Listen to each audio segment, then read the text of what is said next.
So it seems to be that where black women experience pet to threat, black men experience sex to threat.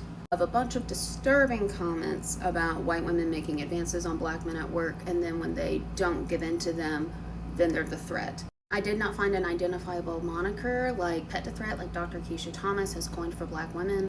Black women are treated like the pet, the token, the, oh, well, I'm such a good white person because I have a black friend type thing, pet to threat as soon as those black women show they are very competent and excellent at their job. There's not a moniker yet.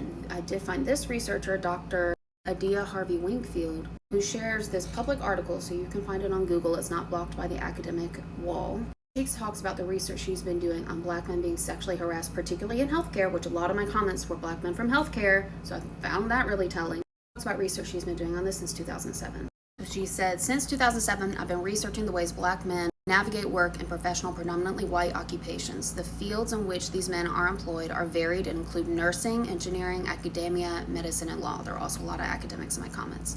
While many of these men saw opportunities for advancement, ongoing racial discrimination meant that they encountered micro and macroaggressions at work, having their appearance heavily scrutinized, capabilities doubted, and mere presence in the workplace questioned. But as black men, some of them are also faced unique forms of sexual harassment that heavily affected the ways they navigated these professional environments. She gives examples from her research participants that she provides a pseudonym with, similar to how I do, where you give them a name that's not real because, of course, you want to protect their privacy. So Sean described unwanted touching, repeated infractions, a belief that the institutions where they work will not act, are troublingly similar to the accounts we have been hearing. The comment is blocking what I can read, but essentially similar to Me Too complaints, because this article was written in 2018. But being a black man in a profession predominantly comprised of white women made this experience much more complicated.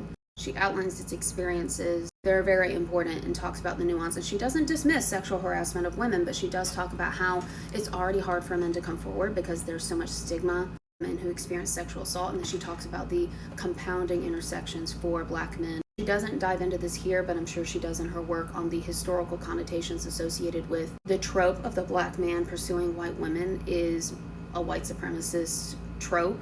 It's been weaponized to literally murder black men for saying that he whistled at your girl.